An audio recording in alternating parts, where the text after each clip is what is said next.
રાજકોટ લોકસભા બેઠક પર વર્તમાન સાંસદ મોહન કુંડારિયા સહિત 3 નામની પેનલ બની છે, જેમાં મોહન કુંડારિયાની સાથે ધનસુખ ભંડેરી, ભરત બોગરાના નામનો પણ સમાવેશ થયો છે.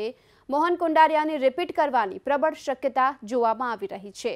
વધુ વિગતો મેળવીએ સંવાદદાતા નિકુંજાની પાસેથી. નિકુંજ, રાજકોટની બેઠક પર સમીક્ષા 3 નામોની યાદી જે તૈયાર કરવામાં આવી છે, પ્રબળ દાવેદાર કોણ? પ્રબળ દાવેદારની વાત કરીએ તો મોહન કુંડારિયા ફરી એક વખત રિપીટ થાય તે પ્રકારની પૂરેપૂરી શક્યતા જોવાઈ રહી છે. જોકે પ્રદેશમાંથી 3 નામો મોકલવાના થતા હોય છે. તે 3 નામોની યાદીની અંદર ધનસુખ ભંડેરી અને ભરત બોગરાના નામનો પણ સમાવેશ કરવામાં આવ્યો છે. જે પ્રકારે પરેશ ગજેરાની વાત હતી તેને લઈને તેઓ ખુદે જ જે રીતે એબીપી અસ્મિતાની સાથે વાતચીતમાં કહ્યું છે કે આ વિધાનસભાની અંદર પોતે ઉમેદવાર નથી, છતાં પણ શક્યતા ગણાવી શકાય. પણ ખાસ 3 નામની પેનલ બની છે.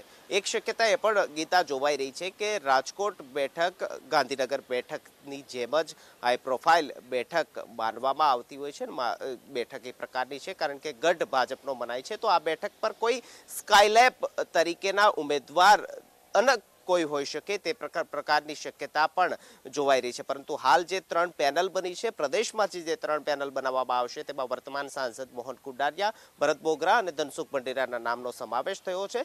જો કે હાલના સાંસદ ફરી એક વખત રિપીટ થાય તે પ્રકારની પૂરી શક્યતાઓ પણ જોવાઈ રહી છે. જી આભાર આપનો આ સમગ્ર માહિતી બદલ. તો રાજકોટની આ બેઠક કે જેમાં 3 નામનો સમાવેશ, આ સાથે આપણે જણાવી દઈએ કે હાલના સાંસદ મોહન કુંડારિયા, ભરત બોગરા અને ધનસુખ ભંડેરી, આ 3 સંભવિત નામોની પેનલ તૈયાર કરવામાં આવી છે અને તેના પર ચર્ચા હવે પૂર્ણ થઈ છે.